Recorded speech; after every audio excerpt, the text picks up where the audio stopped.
Now, let us look at the ending of the chapter. Shahi Hafiz, who was overlooking the project, was tensed of inflicting more damage to Tut's mummy when the first ever CT scan of King Tut's mummy was arranged for an accurate forensic reconstruction under his supervision.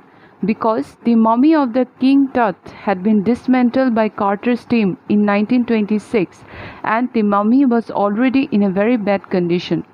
But when everything went as planned, Shahi Hafiz heaved a sigh of relief. He also stated that because of the pressure he was not able to sleep, but now he was very much relieved. He was also worried about the results of the CT scan. The whole scanning process was an exhausting job and the workers also had a tough time. It was relief for the team that everything went successful, giving us some additional details of the young pharaoh. The text ends with the windy storm settling down and was cold and still like that in the Valley of Kings. The winter air lay cold and still like that itself. After King Tut was placed in his original resting place in the Valley of Kings, it feels as if the nature had calmed down. Obviously, the author gave this kind of supernatural touch in the weather to keep the interest of the reader intact. But such things never happened. And Orion, the constellation which represents the god of the afterlife, Osiris, towering over the pharaoh's tomb, guarding him. Just above the entrance of the tomb, there was the star constellation, which the ancient Egypt believed as the soul of Osiris, that means the god of afterlife.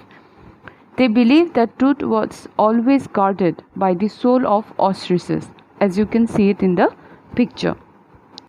After reading the text, we come to the conclusion that as medical technology has advanced throughout the years, new techniques have been utilized on the mummy to discover the true age and the cause of death of the young pharaoh Tutankhamun. So, the mysteries surrounding the boy king might finally be put into rest. Scientific invention is necessary to reveal buried mystery. If King Tut's mummy was not subjected to scientific scrutiny, the world would never have known more about the great and last ruler of a powerful dynasty that had ruled Egypt for centuries. The mummies scanned after 1,000 of years have opened new avenues regarding a cause of his death.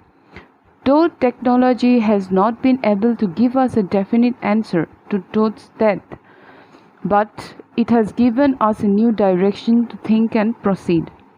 As there has been no concrete answers regarding his life and death, so the saga was not over yet. It could continue to enthrall people as it was already doing.